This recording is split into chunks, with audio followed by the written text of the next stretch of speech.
Alhamdulillahilladzi hadana lihadza wa ma kunna linahtadiya laula an hadanallah. Asyhadu an la ilaha illallah wahdahu la syarikalah wa asyhadu anna sayyidana wa habibana Muhammadan abduhu wa rasuluhu wa safiyuhu wa khaliluhu al-mab'utsu rahmatan lil alamin wa ala alihi wa ashabihi ajma'in. Allahumma arzuqna ilman yanfa'una wa anfa'na bima 'allamtana. Rabbi zidni ilma warzuqni fahma. Rabbi shrah li sadri wa yassir li amri wahlul 'uqdatan min lisani yafqahu qawli, amma ba'd. Kita masih bersama dengan hadis-hadis Nabi sallallahu alaihi wasallam tentang fikih atau bab jenazah. Kita sudah sampaikan tema-tema yang berkaitan dengan bagaimana Islam begitu sederhananya memprosesi orang-orang yang sudah meninggal dunia dengan cara yang sangat singkat, padat, dan bahkan dianjurkan untuk mempercepat prosesi tersebut. Sebagaimana sabda Nabi, bersegeralah asri'u minal janazah. Segeralah kalian melakukan proses jenazah. Kalau dia adalah jenazah yang baik, kalian mempercepat dia untuk mendapatkan kenikmatan surgawi atau kenikmatan kubur. Sementara kalau dia adalah orang buruk, akhlak ibadah di dunia, kamu segera berlepas diri dari keburukan tersebut bersama dengan kalian. Dan dalam 3 atau 4 hari ini di New York, Amerika Serikat, terbunuh seorang polisi pemerintah negara bagian New York, dan kebetulan dia seorang muslim. Dan itu hikmah dibalik setiap musibah. Ketika dia tertembak oleh seorang negro di kepalanya, kemudian dia mati, disolatkan dengan jenazah yang sangat baik tampilannya, kemudian diprosesi dengan prosesi yang tidak pernah disaksikan oleh rekan-rekan sejawat dia dalam departemen kepolisian itu, tapi orang semua jadi memberikan komentar positif. Jadi Kristen-Kristen itu yang tidak tahu, ternyata seperti ini toh seorang muslim diprosesi. Sangat sederhana kata mereka. Disiarkan di seantero negeri loh Pak.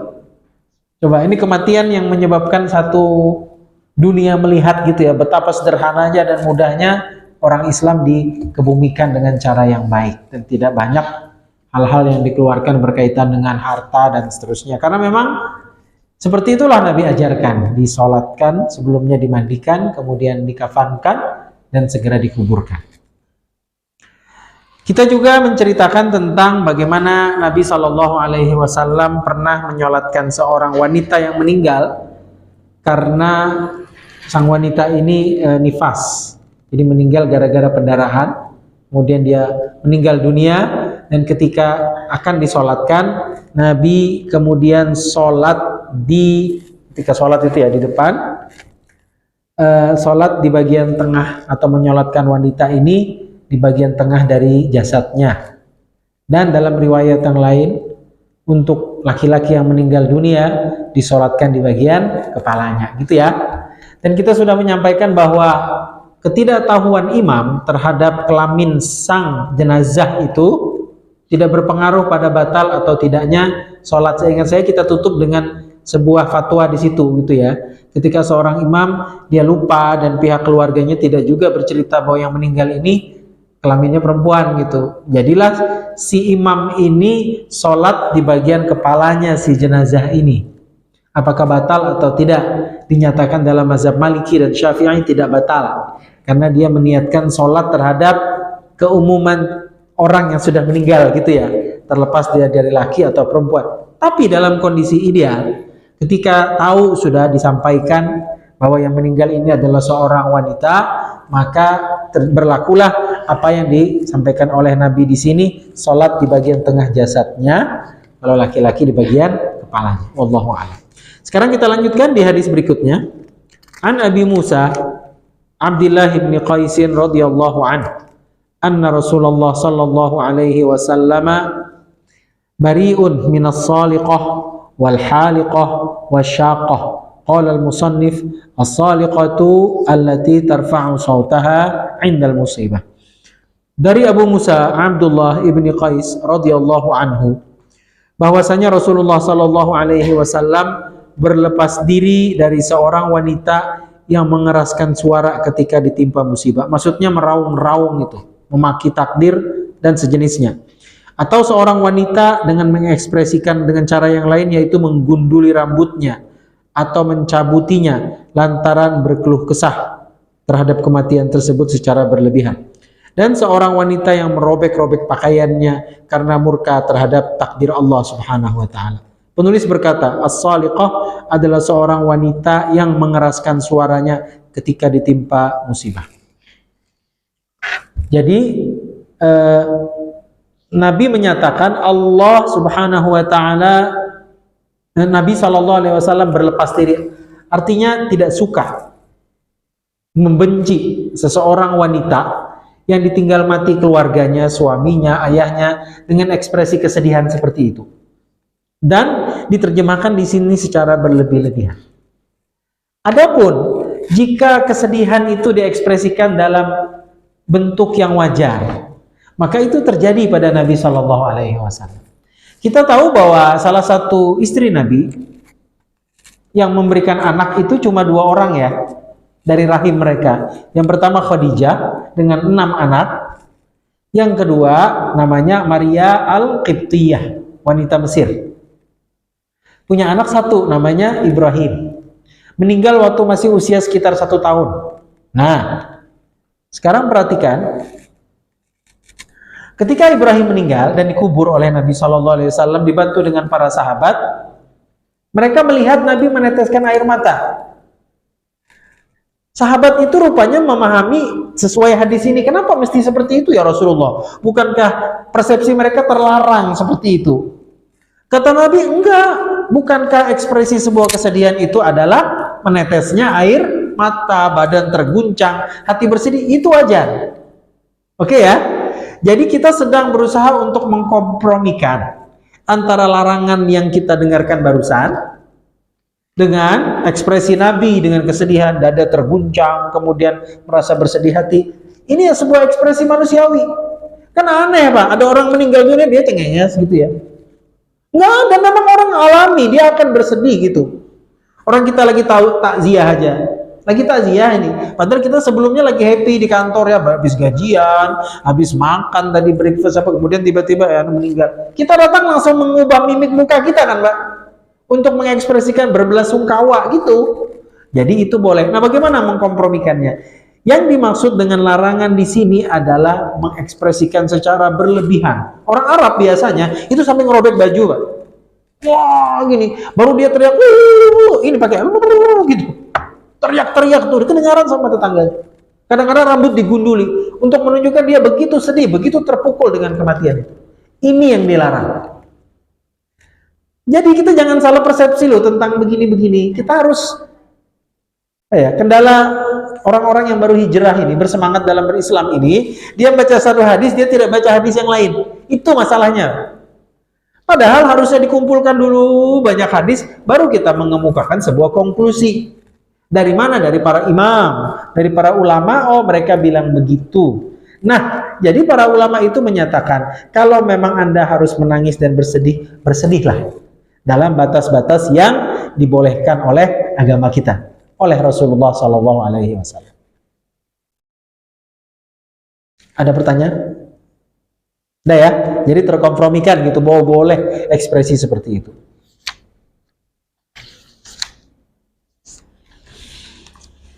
An Aisyah radhiyallahu anha qala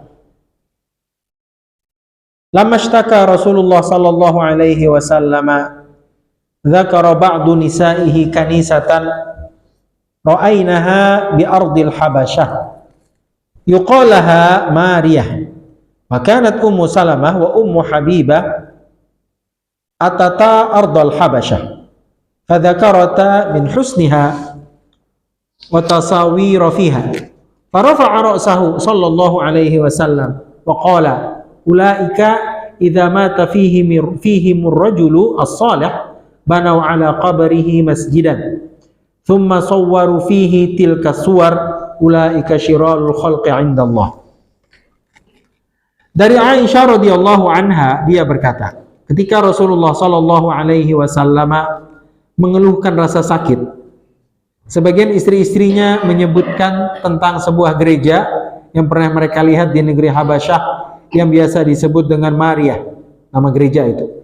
Dan dahulu Ummu Salamah dan Ummu Habibah radhiyallahu anhuma pernah datang ke negeri Habasyah. Mereka berdua pun menyebutkan tentang keindahannya dan lukisan-lukisan yang ada padanya. Maka beliau segera mengangkat kepalanya seraya bersabda, apabila ada orang soleh meninggal di antara mereka, maka mereka mendirikan di atas kuburnya sebuah masjid, lalu mereka melukiskan padanya lukisan-lukisan tersebut. Mereka adalah seburuk-buruk makhluk di sisi Allah Ta'ala. Nah, ini cerita tentang kubur yang ada di dalam masjid. Tapi sebelum ke sana, mari kita cerita episode yang melatar belakangi kisah ini.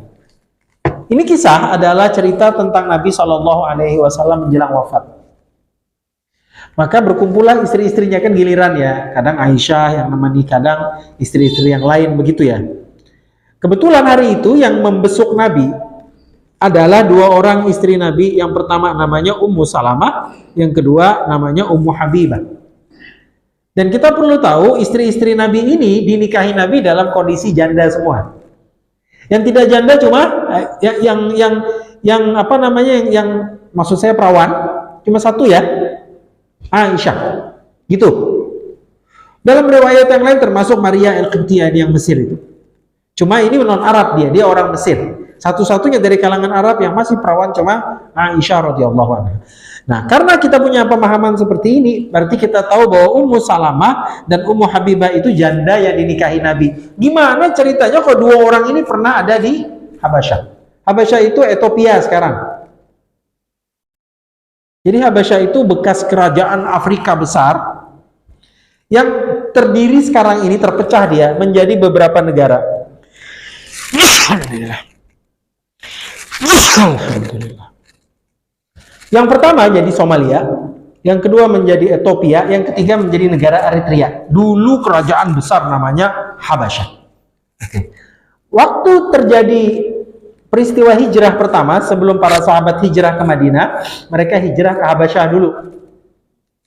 Di antara yang hijrah itu adalah suami-suami yang pertama dari Ummu Salamah dan Ummu Habibah. Ini gitu ceritanya. Nah, saya harus ngerunut gitu, Pak, biar paham cerita ini.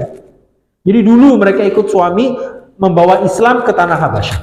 Terusir ke sana. Ketika mereka balik dari Habasyah, orang namanya hijrah ya, jadi berbaur dengan masyarakat Habasyah yang mayoritas beragama Kristen. Nah, paham sudah ya sampai di sini. Jadi mereka apa ya? Pindah rumah gitulah sementara membawa agama baru mereka ke tanah seberang. Ini seberang laut ini. Dan di Afrika sana, bukan tanah Arab. Mayoritas penduduk Habasyah adalah Kristen. Karena agama Kristen, wajar jika di tanah baru itu banyak sekali gereja-gereja.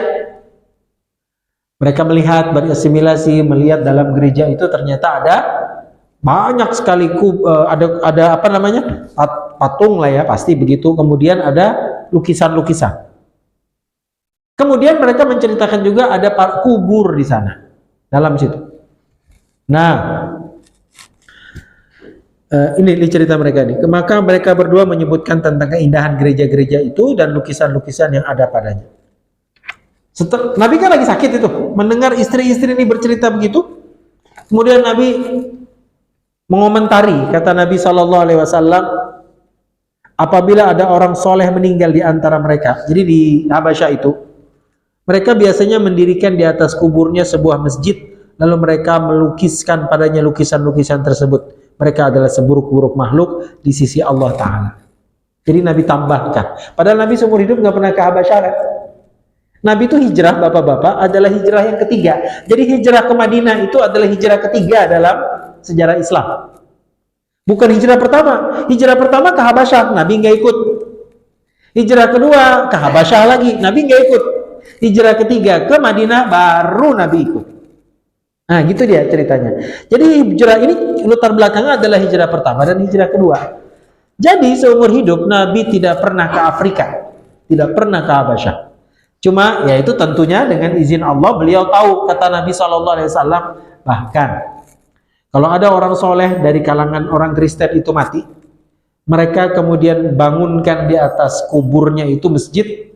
Dan kemudian mereka buat di situ lukisan-lukisan dari orang-orang yang sudah mati itu. Kemudian Nabi menutup dengan kalimat seburuk-buruk makhluk di sisi Allah, ada yang melakukan seperti itu. Mari kita ambil beberapa kesimpulan dari hadis seperti ini?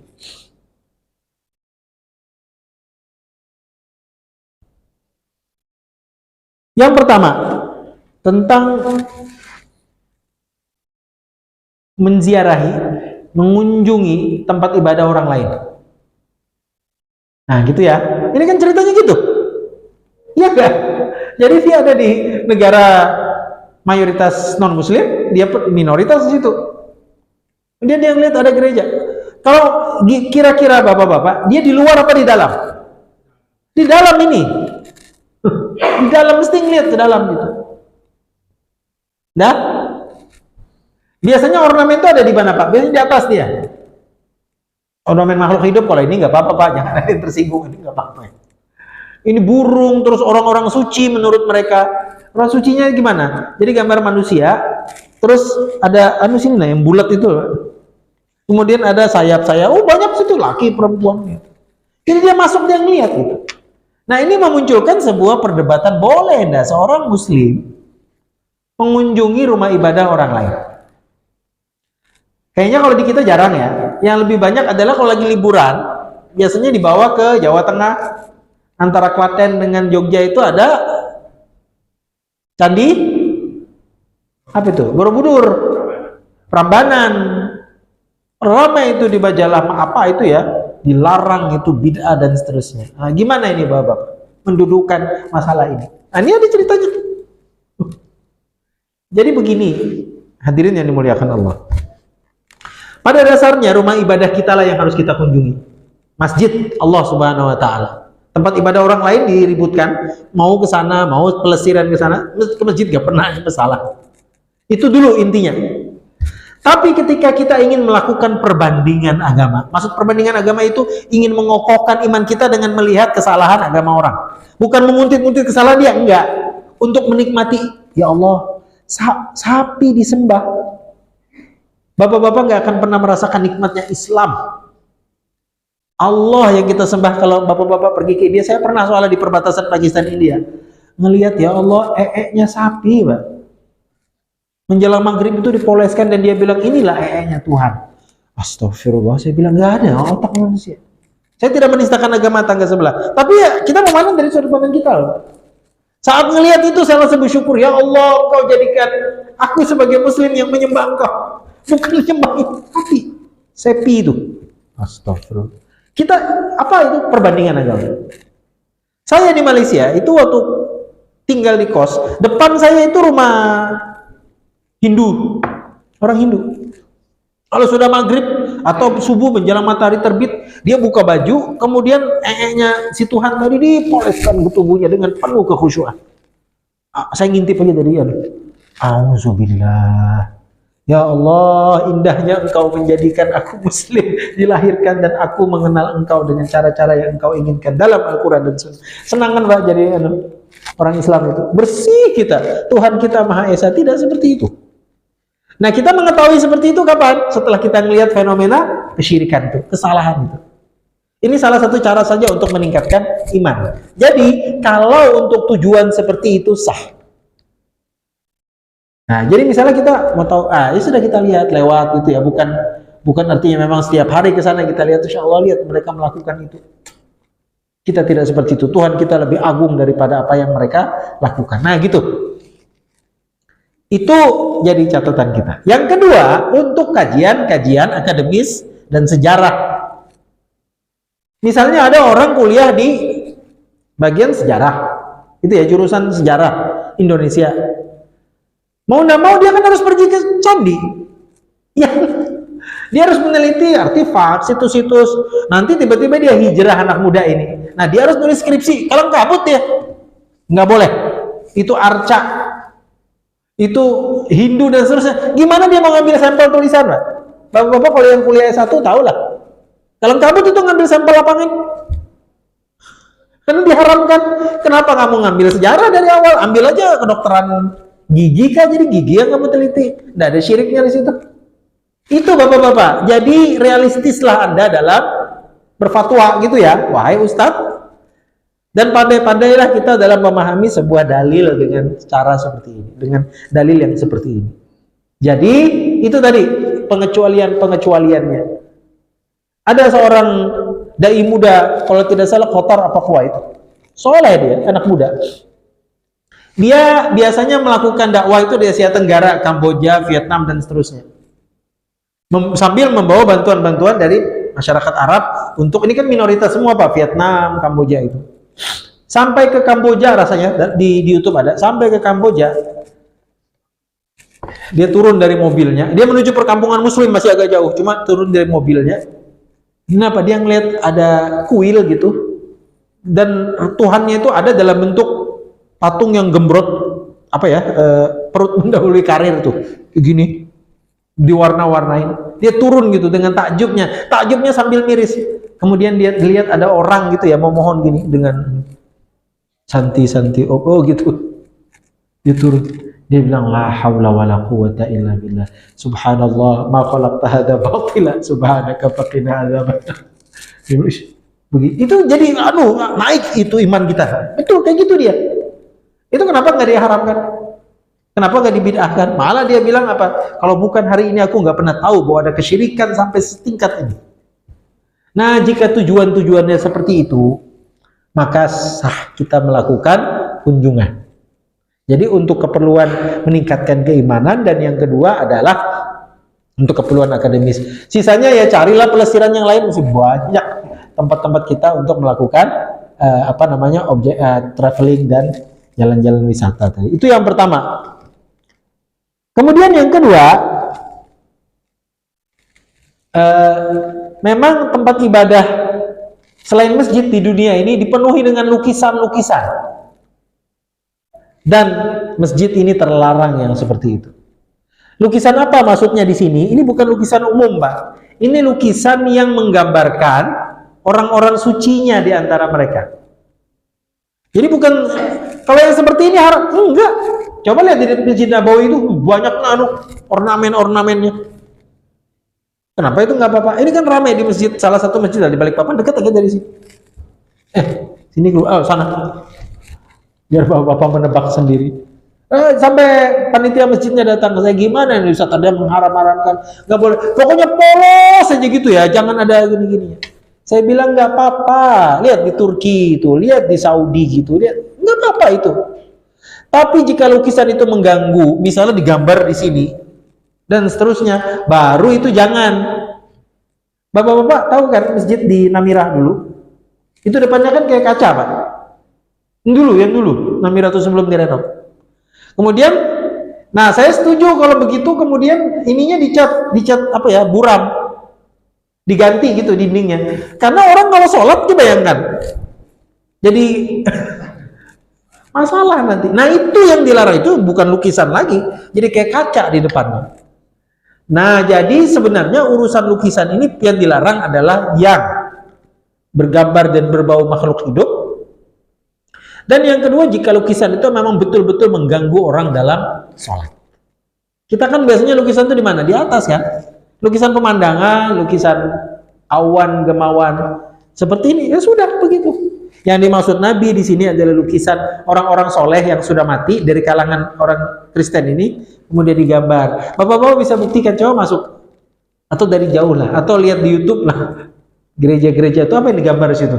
Biasanya gambar-gambar itu orang-orang yang sudah mati digambar, ada, ya itu tadi ada bulatan di sini, kemudian ada, seperti itu. Itu tema yang kedua. Tema yang ketiga adalah tentang kuburan yang ada di dalam masjid ini bagaimana? Ya, dan bagaimana dengan Masjid Nabawi, di mana kubur Nabi itu? Nah, gitu. Baik. Saya pribadi, bapak-bapak, ya, lebih ingin mencari yang safe pendapatnya. Karena pendapat pertama dia ada dua sebenarnya. Kita pilihkan yang ketiga ini. Pendapat pertama mengatakan bahwa kubur Nabi itu di dalam Masjid Nabawi. Mau tidak mau orang bilang di mana? Coba bapak-bapak kalau ditanya, kubur Nabi di mana? Di dalam Masjid Nabawi, kan gitu ngomongnya. Nah, kalangan yang berpendapat seperti ini berarti kubur itu boleh di dalam masjid. Dan ketika ada orang sholat di sana, kita tidak ada yang berniat sholat kepada kubur Nabi, kan nggak ada Pak. Kita sholatnya menghadap kiblat. kepada Allah Subhanahu wa taala, kan gitu. Keberadaan kubur di dalam masjid berarti nggak ada masalah. Ini pendapat yang pertama. Udah ya? Dan ini coba bapak-bapak perhatikan. Masjid Al-Azhar di Mesir yang melahirkan ulama-ulama satu dunia sebelum terkenal di Saudi. Universitas Madinah di Saudi itu baru, Pak. Guru-gurunya dulu dari mana? Dari Al-Azhar Mesir. Mereka lah dia diminta untuk bikin kurikulum atau apa, itu Azhar. Azhar tuh udah ratusan tahun. Kalau Madinah ini baru. Tapi heboh sekali sekarang. Mana kuliah Madinah, kuliah itu baru, Pak, kampus itu. Sebelumnya maha gurunya orang Azhar. Orang Al-Azhar. Di Masjid Al-Azhar atau di Azhar Asy-Syarif itu, masjidnya itu ada beberapa kuburan loh di sana. Itu kuburan usianya ratusan tahun. Dan puluhan maha guru, syekh, ahli hadis, ahli fikih, mereka terbiasa sholat di sana dengan adanya kubur itu, dan mereka tidak pernah komentar. Seandainya salah ya, haram sholat di tempat seperti itu kenapa para guru yang bodoh-bodoh kan mereka? Ya kira-kira itu ulama semua itu, dan itu kuburan bukan usianya 100 tahun, ada 200, 300, dan Azhar itu sudah kuno usianya, berapa ratus ulama sholat di situ. Nggak ada yang komen, biasa aja mereka sholat.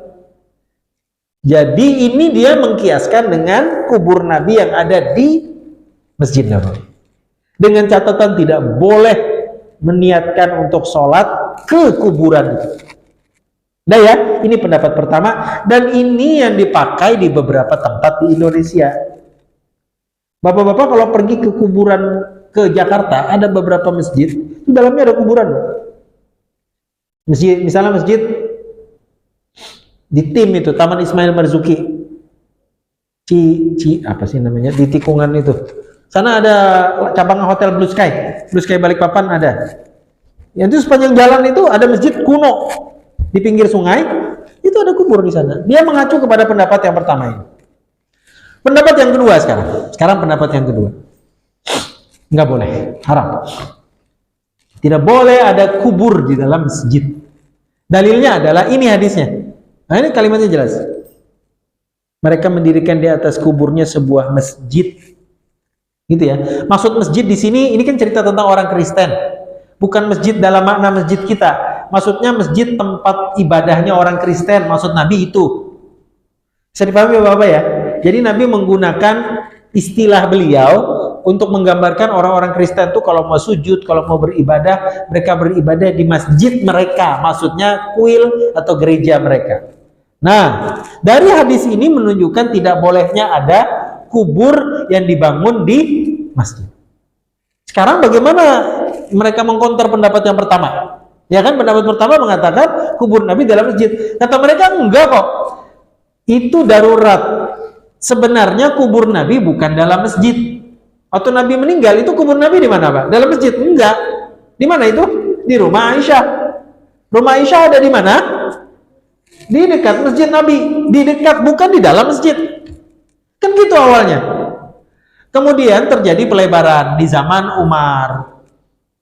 Katakan ya, ini Masjid Nabawi, kubur Nabi di depan sana. Kan enggak jauh rumah Aisyah dengan masjid, karena kan Nabi imam. Kalau kejauhan gimana mau? Jadi itu biar cepat datang di sana rumah Aisyah. Meninggal dikubur di luar masjid, di rumah Aisyah maksud saya. Terjadilah pelebaran karena banyak betul orang masuk Islam, dan orang ekspansi Islam kan menyebar ke Persia, menyebar ke sampai ke tanah leluhur kita. Zaman Umar mengalami ekspansi, masjid dilebarkan ke sana, dibelinya tanah di sana, lebar sana. Cuma ke sana nggak berani. Udah kubur Nabi katanya nggak dilebarkan, Mbak. Terus. Zaman Utsman membludak, sudah orang masuk Islam. Utsman itu ekspansinya sampai Afrika. Zaman Muawiyah sampai ke menjelang Spanyol, Turki, jauh betul itu. Dan orang kalau habis masuk Islam kan rukun Islam ada 5. Dan terakhir apa? Menunaikan ibadah haji ke tanah suci kan. Kalau sudah ke tanah suci, mau tidak mau mereka pergi ke Masjid Nabawi, ziarah Nabi dan kubur Nabi yang secara umum diizinkan dalam Islam. Gimana ini mau nampung masjid? Akhirnya mau tidak mau mereka melebarkan ke sana. Terkenalah kubur Nabi itu. Jadi sebenarnya kubur Nabi kalau menurut pendapat kedua dilingkari oleh masjid, gitu. Jadi iya gimana lagi gitu. Kenapa dilemanya mereka nggak bisa pindah? Karena Nabi bilang, Nabi dikuburkan di mana tempat beliau meninggal dunia. Itu hadisnya sahih. Nah, jadi seperti itu. Jadi gimana ini pendapat kedua ini? Kubur Nabi itu tidak di dalam masjid, kata mereka, tapi dilingkari oleh masjid yang sudah diperluas seperti ini. Daya ini pendapat kedua. Kita bagaimana Bapak-Bapak? Kita yang ketiga. Kita tidak pertama, tidak kedua. Kita mengambil yang lebih safe saja. Udah nggak usah lah. Nggak usah. Misalnya penyumbang paling banyak gitu, kalau di mana-mana penyumbang terbanyak untuk masjid Saudagar, dia yang bangun masjid. Ketika mati di mana dia minta kubur? Kuburkan aku di dalam masjid, katanya gitu kadang-kadang. Jangan gitulah kita. Dikuburkan di sini, di itu loh, di dalam mana itu. Kenapa? Masih kayak gitu pesannya. Udahlah, biarkan aja orang bebas beribadah. Anda kalau mau dikuburkan, kuburkannya di kuburan muslim di mana kayak gitu. Di bumi manapun kamu meninggal bukan pengaruh. Yang lebih penting adalah bagaimana akhir kita ketika kita di dunia ini, husnul khotimah atau tidak, itu aja yang jauh lebih penting gitu ya. Ada orang bilang kalau dikubur di Mekah nanti insya Allah masuk surga atau Madinah. Nggak mesti juga. Yang penting komitmen kita kepada Islam. Abu Jahal di mana dikuburnya? Di Mekah loh. Sementara orang yang paling soleh, ulama-ulama dikuburnya bukan di Mekah. Balikpapan insya Allah. Nggak ada masalah. Nah, jadi seperti itu kita keluar dari khilafiyah ini supaya kita lebih tenang dalam membangun masjid pada masa-masa yang akan datang. Baik, ada pertanyaan, Pak? Ya. Mau ditanyakan masalah jenazah. Ya. Bagaimana kalau jenazah ini laki maupun perempuan, dia membawa istilahnya gigi palsu atau kaki yang dipen, ya kan? Nah, itu gimana hukumnya? Apa dilepas atau gimana? Nabi SAW berpesan, kemuliaan orang yang mati sama seperti mulianya dia masih hidup. Itu ya satu. Dan ini jadi acuan kemudian dari semua ulama mazhab untuk menyatakan jenazah itu harus diperlakukan seperti dia masih hidup. Jangan dimaki dia, jangan diketek badannya, jangan diduduk-dudukin, jangan dilangkahin. Bahkan itu kan nggak boleh dalam Islam melangkahin kubur di atas itu kan. Kita aja lagi hidup dilangkah-langkahin. Itu maksudnya adalah itu. Sebagaimana kamu memperlakukan dia masih hidup, perlakukanlah dia meninggal dunia, dihormati. Nah, oke. Yang kedua, tapi kemudian ketika mereka mengaplikasikan tema ini pada pertanyaan itu, nah ini yang khilafiyah. Kita keluar dari masalah perdebatan itu, kita memilih satu pendapat di antaranya dalam mazhab Maliki. Karena guru saya dia cenderung ke situ. Guru saya namanya Syekh Dadu Ashinqiti, orang Mauritania, Afrika, itu cenderung mazhabnya Maliki. Dia bilang begini, kalau seandainya di jenazah itu ada bagian dari bukan anggota tubuhnya, gigi palsu, kemudian pen dan seterusnya, dan itu berharga untuk orang hidup, berharga untuk orang hidup, dan ketika dicabut, ditanggalkan dari tubuhnya itu tidak mempengaruhi struktur secara umum tubuh jenazah itu, bukan artinya dikorek apa jadi terbelah apa dia gitu ya, bisa dicongkel dengan sederhana, silakan dipakai. Misalnya ini pengecualian pertama, misalnya apa, giginya gigi palsu tapi terbuat dari emas, jadi senyum yang terindah di dunia itu ya orang-orang kayak gitu nih. Nunjuk sayur katanya, ini berapa gigi bukan kata. Ada suku-suku tertentu dulu di kampung-kampung masih ya gini. Nah, tapi ada anekdotnya itu, Pak. Jadi nenek ini kecurian emasnya, tapi kata polisi, kenapa kamu anda teriak? Aku takut kalau teriak gigiku emas juga katanya. Ada. Nah, ini kan harus ditanggalkan. Kenapa? Fatwanya tadi bermanfaat untuk orang hidup. Ngapain dibawa mati? Yang kamu bawa mati amal solehmu. Gigimu cabut, kasihkan ke orang yang masih hidup. Mereka lebih memanfaatkan itu. Udah ya. Jadi pertimbangan pertama dibolehkan kalau itu lebih bermanfaat untuk orang yang hidup dibanding orang yang mati. Termasuk pen tadi. Apa misalnya? Kalau misalnya pen itu mahal, bisa di-reuse, bisa dipakai kembali untuk siapa yang memerlukan, dicabut aja, kasihkan ke ini. Nah ya, termasuk apa? Donor mata. Itu dalam tema ini loh, Pak. Ketika matanya ternyata bisa sekarang teknologi, silakan. Itu tujuannya itu. Tapi kalau di luar dari tujuan itu nggak bisa. Nah, yang kedua, catatan yang kedua. Berkaitan dengan ini jika yang meninggal, dia meninggal dalam kondisi hamil, gitu ya, hamil, dan ada kemungkinan bayinya masih hidup. Ya, gitu ya. Ini terjadi di zaman Umar bin Khattab radhiyallahu anhu. Nah, ini teknologi lama Pak. Ini kan zaman Umar ceritanya. Jadi ceritanya ada seorang perempuan meninggal, udah meninggal ya. Berdebatlah kemudian para sahabat dan orang-orang yang masih hidup zaman itu.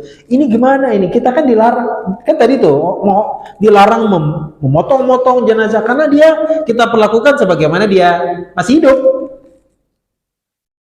Akhirnya apa? Berfatwalah seorang di antara sahabat atau tabi'in yang ada di situ, ini kita belah karena ini masih hidup. Bayi ini diperkirakan masih bergerak, dibelah perutnya, kemudian dijahit dengan teknologi kuno zaman itu, baru dikuburkan. Ternyata masih hidup. Dan orang itu di kemudian hari menjadi ulama besar, dan anak itu kemudian dia kemana-mana bilang alhamdulillah katanya. Kalau bukan karena fatwa itu aku sudah mati juga seperti ibu.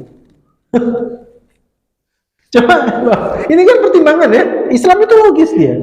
Jadi itu jadi pertimbangan. Kalau tidak ada hal-hal seperti itu, pertimbangan yang tadi, yang pertama, kemudian pertimbangan tentang kemungkinan hidupnya bayi yang masih di ini, maka sudah. Biarkan dia meninggal apa adanya, kuburkan seperti apa adanya. Wallahu a'lam. Ada pertanyaan nggak? Ya. Ada kita memasuki kuburan itu kan salah satunya kita melepas sandal. Masalahnya kadang-kadang kan di kuburan di kita itu sandalnya nggak bagus karena berduri. Kan 2 pekan lalu sudah kita bahas, tapi saya aja ulang gitu ya.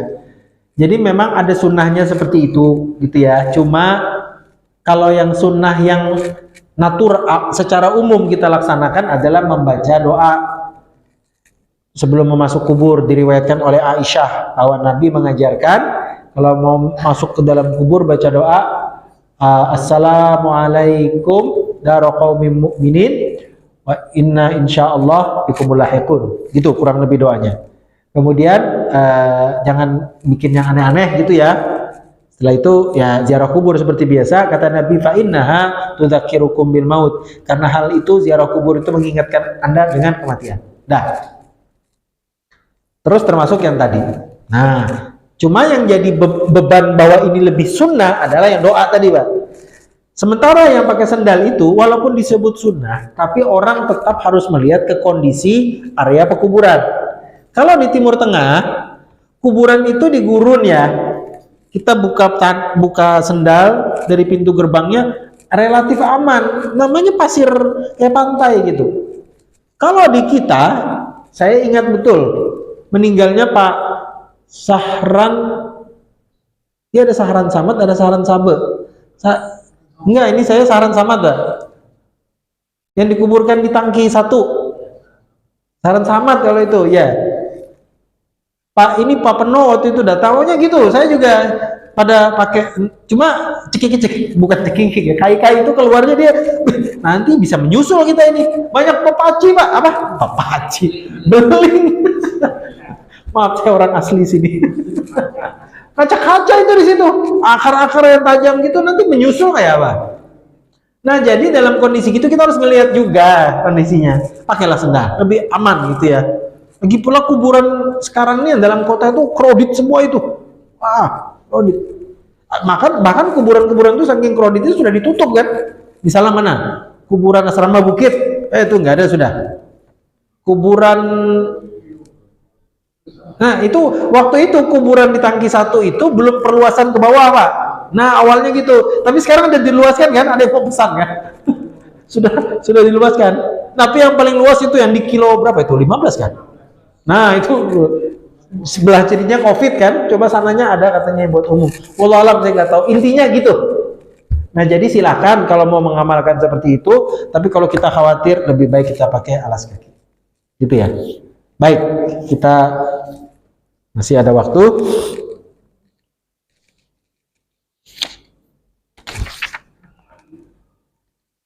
An Aisyah radhiyallahu anha qalat qala Rasulullah sallallahu alaihi wasallam fi maradhihi alladhi lam yaqum minhu la'anallahu al-yahuda wan nasara ittakhadhu qubur anbiya'ihim masajida qalat walaula dhalika ubriza qabrahu ghaira annahu khusya ayyattakhidha masjida.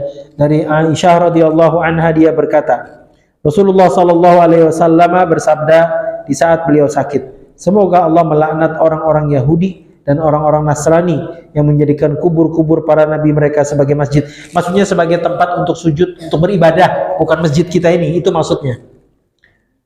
Dia, Aisyah berkata, jika bukan karena hal itu, pastilah kuburan beliau akan ditinggikan, kuburan Nabi akan, tetapi dikhawatirkan akan dijadikan sebagai masjid. Di Vatikan itu, di Vatikan ya, pusat Kristen Katolik di suatu dunia, itu kan ada gereja yang luar biasa indah dan besarnya. Saya dulu punya murid pengajian, dia kerja di SGM, susu SGM, susu bubuk itu. Dia manajer areanya untuk Kalimantan Timur. Biasanya setiap tahun dapat bonus dari perusahaannya untuk jalan ke seluruh dunia. Kebetulan tahun itu dia diajak jalan ke Vatikan. Coba, ini orang soleh lu ngapain kamu jalan-jalan ke tempat ibadah orang? Nah, ya lihat tadi kan masalah yang pertama tadi kita bahas. Kenapa nggak bilang haram apa? Dari kantor dikasih begitu ya berangkat aja dia. Mumpung luar negeri kan, berangkat dia. Makanya mungkin sebulan apa kok nggak hadir pengajian? Mana bapak ini? Pulang-pulang dia cerita, aku dari Vatikan pak. Saya bilang hebat juga. Saya mainannya cuma sini, kampung baru. Mana lagi Jakarta? Ini mainannya jauh betul. Terus gimana? Saya ke sana katanya. Jadi lihat gereja gitu besar. Di mana para paus, pope apa ya, pimpinan kalau kita masjid lah, imam masjidnya dikubur. Di bawahnya, bukan dikubur juga. Jadi dikremasi. Ini kan yang baru mati paus berapa itu? Ada baru mati ini. Benediktus itu ya, dia baru mati. Baru aja mungkin sebulan atau 2 bulan yang lalu. Dimasuk, entah gimana caranya dimumikan atau apa. Dimasukkan dalam peti. Enggak dikubur pak, ditaruh aja di bawah. Jadi tumpukan itu banyak di bawah. Buatan orang bule nyebutnya dungeon, dunggion gitu tulisannya. Itu dalamnya itu berdiri bulu kuduk masuk situ. Itu mayat-mayat semua. Coba berapa mahal ongkos untuk AC-nya supaya jangan busuknya. Itu kan itu keluarkan dana. Lihat Islam sederhana. Mati masukkan dalam kubur sudah urusan selesai. Kalau dia baik-baik, kalau dia buruk-buruk, itu lihat berapa banyak tuh di bawah itu. Itu Islam nih sangat sederhana, murah meriah bilang orang. Gitu ya, jadi ini yang Nabi ceritakan gini, dan kita harus menjauh dari apa yang dilarang oleh Nabi kita SAW. Pasti itu yang terbaik dalam hidup ini dan kelak di hadapan Allah Subhanahu Wa Taala. Demikian hadirin rahimakumullah, mudah-mudahan ada manfaatnya dan mengundang ridha Allah Subhanahu Wa Taala. Subhanakallahumma wa bihamdika asyhadu an la ilaha illa anta astaghfiruka wa atubu ilaik. Wassalamualaikum warahmatullahi wabarakatuh.